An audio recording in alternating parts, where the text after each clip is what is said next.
I'm Dr. Erica Kroenke. I'm one of the non-surgical orthopedists at Theda Care Orthopedics Plus here in Appleton, Wisconsin. I'm going to talk to you briefly today about two common issues that occur in runners in the foot and ankle. Martha is our runner today. Two of the most common things we see are stress fractures in the foot. Those are going to be sort of on the top of the foot in through this area.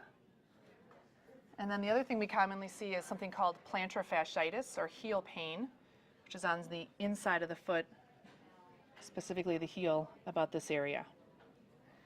Runners will commonly ask me, well, when should I come in for an evaluation? A couple common things you can think about is if you're getting persistent pain in an area for a couple weeks, if you're developing a limp when you walk or when you run, or if you're getting pain when you walk, when you rest, or when you sit, that's a good time for a medical evaluation. You want to be seen by someone that's familiar with injuries in runners. So I would suggest going to our website, Theda Care Orthopedics Plus. We have some information for runners. We have a training guide. And we have also information on our free injury clinics. We love to see runners here. We're the half marathon sponsor for the Fox Cities Half Marathon, but we are welcome to see any runners or walkers as well. When we see runners for injuries, one of the things that we want to look at is their gait. And so now I'm going to let Becky and Martha show you how to teach runners tips on getting their gait better. Hi, I'm Becky Shahansky. I'm a physical therapist with Theda Care Orthopedics Plus.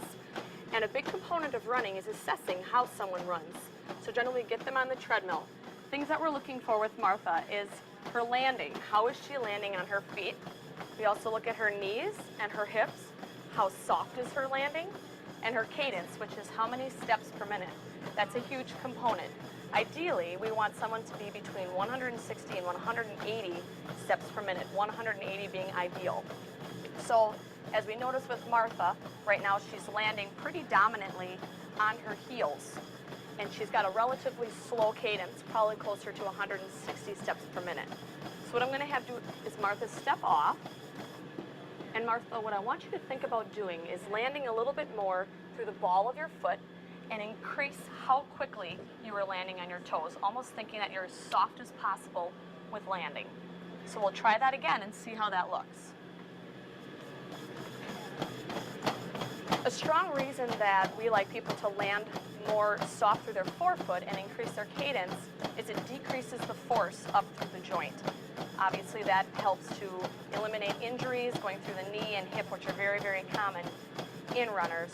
It takes a while to change your cadence, so we often tell people you're going to start to get potentially some calf soreness and things of that nature. Tapering in, no different than you would with any other strengthening program or running.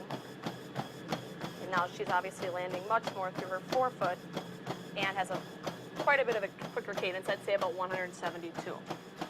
So again, if you're having running injuries or you feel like, I want to get my running assessed to make sure that things are going okay, our injury clinics start on July 25th, 12 to 1. You can come in, we can assess your running, any other injuries, flexibility, and then make sure that we give you a good program.